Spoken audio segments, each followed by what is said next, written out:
Hello everyone, তোমরা সবাই জানো যে ওয়েস্ট বেঙ্গলে যে বড় বড় যে রেলওয়ে স্টেশনগুলো আছে, এছাড়াও তার যে অ্যাসোসিয়েটস যে রেলওয়ে স্টেশনগুলো, সেখানে কিন্তু হকার উচ্ছেদ করা হচ্ছে, বা যেটাকে আমরা বলতে পারি হকার ইভিকশন করা হচ্ছে। এবার এই যে হকার উচ্ছেদ নিয়ে আমাদের বাংলার মানুষ কিন্তু দুটো ভাবে ভাগ হয়ে গেছে, দুটো পার্টে ভাগ হয়ে গেছে। একটা জনসংখ্যা মানুষ বলছে যেটা করা হচ্ছে ভালো করা হচ্ছে, আর একটা জনসংখ্যার মানুষ বলছে যে গরিবের পেটে লাথি মারা হচ্ছে। তো আজকে আমরা খুব ভালোভাবে বুঝবো যে এই যে হকার উচ্ছেদ যেটা হচ্ছে, যারা পজিটিভ গুলো বলছে যে কেন করা হচ্ছে সেটা কি জিনিস রয়েছে, আর যেটা নেগেটিভ বা যারা এরকে বিরোধিতা করছে তাদের ঠিক কি কি বক্তব্য, এবং লাস্টে বুঝবো যে এর পরবর্তীকালে এটা সাধারণ জনগণের উপর কিভাবে ইম্প্যাক্ট ফেলবে বা কি পরিণতি হতে চলেছে আগামী দিনে। তো দেখো, সবার আগে বলি যারা এটাকে সাপোর্ট করছে, ঠিক আছে? তো যারা এটাকে সাপোর্ট করছে তাদের বক্তব্য হচ্ছে এই মূলত তিনটে পয়েন্ট। কি তিনটে পয়েন্ট? প্রথম হচ্ছে কি ইললিগালি ল্যান্ড অকুপেশন, তার মানে হচ্ছে বা অকুপাই যেটা করা হয়েছে, মানে দেখো, আমরা সবাই জানি যে রেলের জমির ওপর কিন্তু কেউ কোনো কিছু করতে পারে না, মানে নিজের ব্যক্তিগত স্বার্থে কোনো কিছু দোকান বলো, বাড়ি বলো, ঘর বলো, ঠিক আছে, তারা কিন্তু সেটা করতে পারে না। রেলের জমি তুমি বাদ দাও, রেলের তুমি একটা লোহার টুকরো কিন্তু নিতে পারো না, সেটা কিন্তু সম্পূর্ণ আইনত অপরাধ। তো এতদিন কি হতো যে আমাদের দীর্ঘ 30 বছর 40 বছর ধরে কিন্তু রেলের জমির ওপরে কিন্তু প্রচুর মানুষজন তারা তাদের দোকান করেছিল, ঠিক আছে, সেই দোকান করে তাদের পেট চালাতো। তো সেটা বলা হচ্ছে তারা যেহেতু ইললিগালি এই জমিগুলোকে অকুপাই করেছিল, এবং এর ক্ষেত্রে অনেক সময় এমনও হয়ে গেছে রেলওয়ে স্টেশন, কিছু কিছু বড় রেলওয়ে স্টেশনের মধ্যে, যে মানুষ বা সাধারণ জনগণ বা প্যাসেঞ্জারের হাঁটার জায়গা নেই, বিকজ এত দোকান বেড়ে গেছিল। তো তারা বলছে যেটা করছে সরকার সেটা ঠিক করেছে। সেকেন্ড পয়েন্ট বলছে যারা ওখানে দোকান দিয়েছে বা যারা ওখানে দোকান করতো, তারা কিন্তু সরকারকে কোনো রকম ট্যাক্স দিত না, বা সেই যে দোকান ভাড়া বা রেন্ট যেটাকে বলা হয়, সেই রেন্ট ইলেকট্রিসিটি কিছুই কিন্তু তারা দিত না। থার্ড পয়েন্ট বলছে কি, যে তারা দীর্ঘ 50 বছর ধরে ওখানে কিন্তু রাজত্ব করে গেছে, এবং এমন অনেক পরিস্থিতিতে এমন এমন এক্সাম্পল হয়েছে যে সাপোজ তুমি ওদের কোনো দোকানের সামনে কি দাঁড়াও, তুমি ধরো কোনো কিছু খদ্দের না, তো তোমাকে ভাগিয়ে দিত, তোমাকে সরিয়ে দিত। মানুষের জনগণে হচ্ছে তারা রেলওয়ে স্টেশনটাকে তাদের বাপের সম্পত্তি ভেবে নিয়েছিল। এটা হচ্ছে তারা, যারা এই মুভমেন্টটা বা যারা হকার উচ্ছেদকে সাপোর্ট করছে, তাদের এটা বক্তব্য। এবার যারা এটার বিরোধিতা করছে, যারা এটার প্রোটেস্ট করছে, তাদের বক্তব্য হচ্ছে যে এর থেকে কি হবে। এক হচ্ছে যারা গরিব মানুষজন, যারা হকারি করে তারা হচ্ছে গরিব মানুষজন, এবং তাদের পেটে লাথি মারা হলো, মানে তাদের সোর্স অফ আর্নিংকে সম্পূর্ণভাবে খেয়ে নেওয়া হলো। তাদের সোর্স অফ আর্নিং এর জায়গায় প্রবলেম ক্রিয়েট করা হলো, তাদের আর্নিংটা স্টপ করে দেওয়া হলো।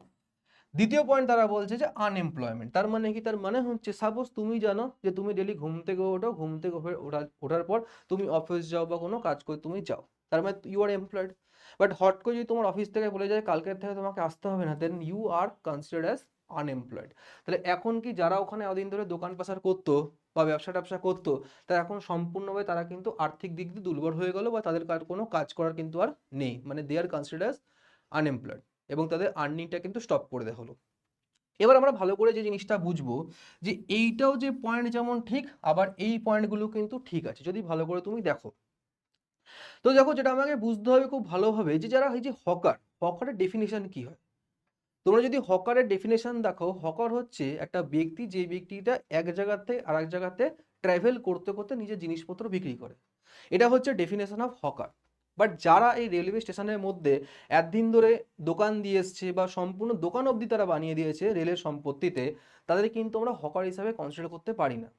এবং এমনও অনেক জায়গায় তুমি দেখতে পারবে যে এমন প্রচুর জনগণ রয়েছে বা প্রচুর হকাররা রয়েছে, যাদেরকে আমরা হকার বলছি, বা যাদেরকে বলতে পারো যে শপ ওনার্স, তারা কিন্তু অনেক পয়সাওয়ালা, এবং তারা কিন্তু অনেক পয়সাও কামাচ্ছে বা কামাতো এতদিন ধরে। এছাড়াও অনেক মানুষজন এমন রয়েছে যারা কিন্তু খুবই নিম্ন মধ্যবিত্ত পরিবার থেকে বা খুবই নিম্ন পরিবার থেকে তারা রয়েছে, তারা দিন আনে দিন খায়, এবং তাদের জন্য কিন্তু একটাই সোর্স অফ আর্নিং ছিল, সেটা হচ্ছে এই রেলওয়ে স্টেশনে তাদের ছোট্ট একটা ঘুমটি দিয়ে দোকান থেকে আর্নিং করা। তো যেমন আমি একটা কথা সবসময় বলি যে এক হাতে কিন্তু তালি বাজে না, তো সেরকমই কিন্তু সবকিছুর ক্ষেত্রে কিন্তু একটা পজিটিভ দিক আর নেগেটিভ দিক আছে। এবং তুমি হয়তো এই জিনিসটাও জানতে পারো যে এর থেকে প্রবলেম কি কি হতে পারে, এবং প্রবলেম আগামী দিনে কি আসবে। প্রথম কথা কি, প্রথম কথা হচ্ছে লেস অ্যাভেলেবিলিটি অফ রিসোর্সেস, তার মানে কি, দেখো, ধরো আমি বা তোমরা যারা যে এই ভিডিওটাকে দেখছো, তোমরা অনেকেই যারা হয়তো কোনো জায়গায় কাজ করো। এবার কাজ থেকে আসার পরে তোমরা কি করতে, যে রেলওয়ে স্টেশনে আশেপাশে দেখবে অনেক জায়গায় সবজি বিক্রি করে, ফল বিক্রি করে, টুকটাক খাওয়া দাওয়া বিক্রি করে, ঘুগনি বিক্রি করে। তো তুমি অফিস থেকে আসার পথে ওখানটা কিনলে, কিনে টিনে বাড়িতে এসে তুমি খাওয়া দাওয়া করতে পারলে বা জিনিসপত্র তোমার কেনা হয়ে গেল। সেই জিনিসটা তুমি এখন পারবে না, সেটাতে প্রবলেম ক্রিয়েট হয়ে গেল। বিকজ তোমাকে যদি এখন নতুন রেলওয়ে স্টেশনগুলোকে দেখো, রেলওয়ে স্টেশনের মধ্যে তো ছেড়েই দাও, এর বাইরেও কিন্তু অনেক জায়গাতে ওখান থেকেও কিন্তু উচ্ছেদ করা হচ্ছে, মানে বাইরে বেরিয়েও কিন্তু তুমি কোনো খাবার দোকান ফোকান পাবে না। এটা হচ্ছে ফার্স্ট পয়েন্ট। সেকেন্ড প্রবলেম, বা সেটা যেটা সব থেকে বড় প্রবলেম হতে পারে, that is monopoly of trades. মানে কি? তার মানে রেলওয়ে বলছে যে এমন নয় তুমি রেলওয়ে স্টেশনে দোকান দিতে পারবে, তা কিন্তু নয়। রেলওয়ে স্টেশনে তুমি দোকান দিতে পারবে, বাট তার জন্য তোমাকে টেন্ডার নিতে হবে। এবার টেন্ডার নিয়ে প্রবলেম কি? রিসেন্টলি আমরা একটা ঘটনা বলছি, তাহলে আরো ভালোভাবে বুঝতে পারবে। যে আমি রিসেন্টলি একদিন গেছিলাম ব্যান্ডেল স্টেশন। তোমরা সবাই নিশ্চয়ই শুনেছো ব্যান্ডেল স্টেশনের নাম। সেখানে আমার দরকার ছিল যে একটা আমি 10 টাকা জলের বোতল নেবো, ঠিক আছে, আমার জল চেষ্টা পেয়েছিল, 10 টাকা আমি জলের বোতল নেবো। ওই ব্যান্ডেল স্টেশনের মধ্যে এখন মেনলি ওই টেন্ডার নেওয়া দোকান কিন্তু হার্ডলি 2 থেকে 3খানা। আমি প্রথম দোকানে গেলাম, দেখলাম ও বললো দাদা জলের বোতল নেই। দ্বিতীয় দোকানে গেলাম, সে বললো দাদা জল ঠান্ডা হবে না। থার্ড দোকানে গেলাম, ও বললো জলের বোতলই নেই। তার মানে কি? তার মানে হচ্ছে এখন আমাকে একটা জলের বোতল নেওয়ার জন্য কিন্তু স্ট্রাগল করতে হতে পারে। বাট আগে যদি এটা হতো, তুমি কিন্তু 2 পায়ে গেলে এক একটা দোকান থাকতো যেখানে তুমি জলের বোতল পেয়ে যেতে। সেকেন্ড যেটা সবথেকে বড় প্রবলেম, যেটা আমি মনোপলি বলছি কেন, তার পেছনে কারণ হচ্ছে, ধরো রেলওয়ে স্টেশনের মধ্যে দোকানের সংখ্যা এখন হয়ে যাবে লিমিটেড, ঠিক আছে। আগে যে পরিমাণ দোকান থাকতো এখন কিন্তু তুমি সেই পরিমাণ দোকান দেখতে পাবে না, অ্যাভেলেবিলিটিও থাকবে না। এবার কি হবে? এবার সেই দোকানদার বা সেই যে এখন ট্রেড, যে এখন ওখানে মানে ট্রেড লাইসেন্স নিয়ে যে দোকান করছে, সে বলতে পারে যে আমি একটা সিঙ্গাড়া বিক্রি করবো 15 টাকাতে, ঠিক আছে। ওখানে দোকান কটা আছে? ধরো 3টে দোকান। সেই 3টে দোকানই বলছে যে আমি এই যে সিঙ্গাড়াটা, যেটা অ্যাকচুয়াল প্রাইস, যেটা বাইরে আগে বিক্রি হতো 6 টাকাতে, সেই 6 টাকাতে সেল না করে আমি বিক্রি করবো সেটাকে 15 টাকাতে। তাহলে তুমি তো বাধ্য হবে এখন, যেহেতু ভাই তোমার পেটে টান পড়েছে, তোমার খিদে পাচ্ছে, তুমি একটা জায়গায় ট্রাভেল করছো, এখন তোমার পক্ষে তো রেলওয়ে স্টেশন থেকে বেরিয়ে 1 কিলোমিটার হেঁটে গিয়ে দোকান থেকে খাওয়া পসিবল না। তখন তুমি বাধ্য হবে এই 6 টাকা জিনিসকে 15 টাকাতে কেনার। এবং এই জিনিসটা হবে যদি সরকার এটার কোনো নিয়মকানুন বা আইন যদি না আনে। এই জিনিসটাকেই বলা হয় মনোপলি, যখন সম্পূর্ণ কন্ট্রোল এসে যাবে এদের হাতে। বাট আগে কি হতো? আগে ধরো আমার খিদে পেয়েছে, আমি কোথায় রয়েছি? শিয়ালদা স্টেশনে। আমার খিদে পেয়েছে, আমার যেমন সামর্থ্য ছিল সেই সামর্থ্য অনুযায়ী আমি খাবার খেতে পারতাম। কেউ ওখানে পরোটা খেত, কেউ ওখানে ঝালমুড়ি খেত, কেউ ওখানে ঘুগনি খেত, কেউ ওখানে টুকটাক ওই যেমন দেখবি অনেক আছে স্যান্ডউইচ ট্যান্ডউইচ পাওয়া যায়, ওই স্যান্ডউইচ খেত, কেউ কোল্ড ড্রিঙ্কস খেত, কেউ বিভিন্ন শুধু জল কিনতো, কেউ ডিম সেদ্ধ খেত। বাট এখন ওই জিনিসগুলো কিন্তু আর তুমি খেতে পারবে না। তার মানে এটাতে প্রবলেম নট অনলি যারা ওখানে দোকান দিত তারা হচ্ছে, এছাড়াও কিন্তু সাধারণ জনগণকে কিন্তু সাফার করতে হবে আলটিমেটলি। এবার দেখুন, আমি এখানে কোনো পার্টিকুলার গভর্নমেন্টের সাপোর্টে বা কোনো পার্টিকুলার গভর্নমেন্টের বিরোধিতা করতে আসিনি। আমি এখানে যেটা বলছি যেটা হতে চলেছে রিয়েলিটিতে, ঠিক আছে। সেকেন্ড পয়েন্ট কি? যেটা আমি তোমাদের একটু আগে বললাম যে নো অল্টারনেটিভ সোর্স। তার মানে কি?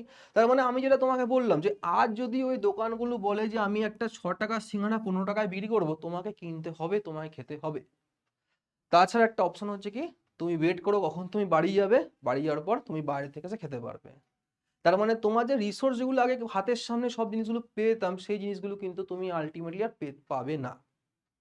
এবার এখানে এই জিনিসটাও সরকারকে বোঝা উচিত যে দেখো, প্রথম কথা আমি এই জিনিসটা মানছি যে তুমি রেলের জমিতে কোনো দোকান করতে পারো না, এটা সম্পূর্ণ ইললিগাল। তাহলে যখন এই জিনিসটা ইললিগাল, এই আইনটা তো আজকে হয়নি তৈরি, এই আইনটা হয়েছে বহু আগে, তখন তাহলে কোনো এখানে এটাকে বাধা দেওয়া হয়নি কেন? এমনও প্রচুর তোমরা দোকান পাবে যেই দোকানগুলোতে দীর্ঘ 40 বছর ধরে লোকে ব্যবসা করছে, মানে প্রথমে তার বাবা করতো, তারপর তার ছেলে করেছে, তারপর তার সন্তান করছে, মানে 3 পুরুষ ধরে একটা দোকান দ্বারা দিকদারি করছে, এরকমও দোকান তুমি দেখতে পারবে। তো এটা হয়ে গেল দ্বিতীয় পয়েন্ট। দ্বিতীয় পয়েন্ট হচ্ছে কি, তুমি যদি ডেলি প্যাসেঞ্জারি করো বা ডেলি ট্রাভেল করো, তুমি একটা জিনিস দেখবে যে তারা যারা ছিল দোকানদার, তারা সেই রেলের সম্পত্তিকে নিজের বাবা সম্পর্কে মনে করতো।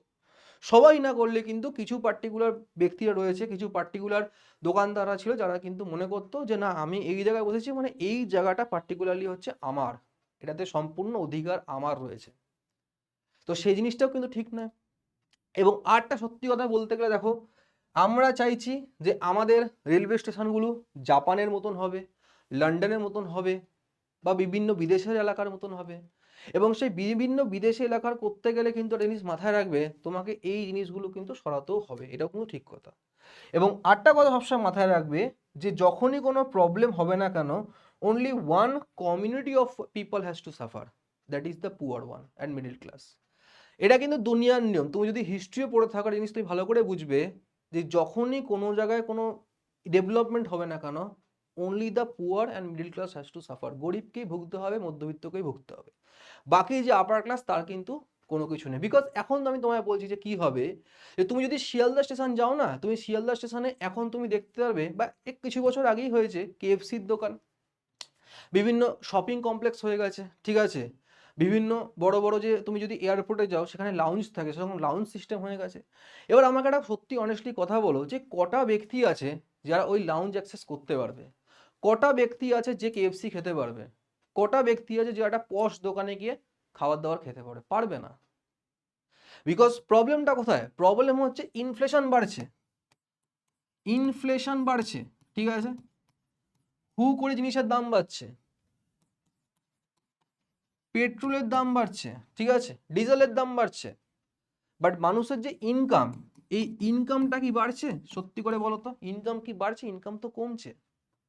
আজকের দিনে দাঁড়িয়ে মানুষের জন্য ফালতু খরচা সব থেকে বেশি। আজকে মাস গেলে তোমাকে মিনিমাম 300 টাকা রিচার্জ করতে হয়, মিনিমাম 300 টাকা তুমি রিচার্জ করবে, ঠিক আছে। তার মানে এই যে জিনিসটা আগে যে অনেকজন 10 টাকা 20 টাকা বা 50 টাকা রিচার্জ করতো বা রিচার্জ করতোই না, সেই জিনিসটা কিন্তু এখন ম্যান্ডেটরি হয়ে গেছে, তোমাকে 300 টাকা দিতেই হয় মাস গেলে, যাতে ফোন করার জন্য অ্যাটলিস্ট, বা ফোন রিসিভ করার জন্য তোমাকে 300 টাকা দিতে হবে। দ্বিতীয় হচ্ছে, এখানে চাকরি কোথায়? তুমি যদি বলতে পারো যে এখানে এখনো অবধি, তো বলতে পারো যে চাকরির একটা প্রতিশ্রুতি দিয়েছে। দেখুন, প্রতিশ্রুতি অনেকেই দেয়, বাট যতদিন না এটাকে ইমপ্লিমেন্ট করা হচ্ছে ততদিন তো আমরা বিশ্বাস করতে পারি না। তো আমাদের এমপ্লয়মেন্ট দিতে হবে, মেন হচ্ছে এমপ্লয়মেন্ট, ঠিক আছে। এই এমপ্লয়মেন্ট এখনো অবধি নেই, এখনো অবধি আসেনি, বাট সরকার বলেছে যে করবে, দেখা যাক কবে হবে না হবে, ঠিক আছে। তার মানে আমি কি বুঝলাম, যে প্রথম হচ্ছে কি, জিনিসপত্রের দাম বাড়ছে, পেট্রোল ডিজেল সব কিছুর দাম বেড়ে যাচ্ছে, আর মানুষের ইনকাম কমে যাচ্ছে। এবার যখন তোমার ইনকাম কমে যাচ্ছে, তখন তুমি কি, তোমার খরচাও কমাতে হবে। তাহলে অবভিয়াসলি যে যাতায়াতটা তুমি আগে, ধরো একটা ব্যক্তি যে 4 চাকায় চলতে পারে, 4 চাকায় যাতায়াত করতে পারে, অফিস যেতে পারে, কিন্তু সবাই তো সেটা পারবে না, তাদের জন্যই তো রেলওয়ে স্টেশনটা।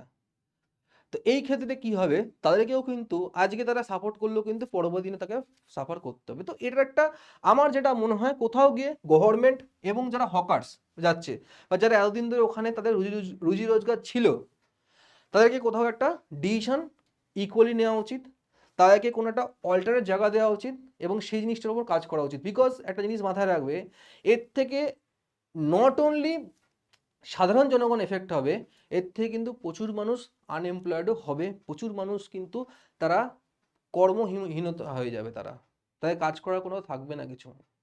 সেটা আজকে যে বলছে গভর্নমেন্ট সার্ভিস দেবে বা সরকারি চাকরি হবে, এই চাকরিটা কারা পাবে? যারা এডুকেটেড তারাই পাবে, তার মধ্যেও কম্পিটিশন থাকবে, লাখ লাখ স্টুডেন্ট ফর্ম ভরবে, কবে এক্সাম হবে, কবে প্রি হবে, কবে মেইনস হবে, কবে ফাইনাল সিলেকশন লিস্ট বেরোবে, কবে জয়নিং হবে, it is a long process. ততদিন লোকে খাবে কি? এই জিনিসটাও কিন্তু মানুষ, সরকারকে বোঝা উচিত, এই জিনিসটাও সরকারকে ভাবা উচিত। তো যেমন আমি তোমাকে বললাম যে একটা জিনিসের যেমন দুটো দিক থাকে, সেরকমই এই যে হকার উচ্ছেদের কিন্তু দুটো দিক রয়েছে। তো তোমরা তোমাদের মতামত কমেন্ট করে আমাকে নিশ্চয়ই জানাতে পারো।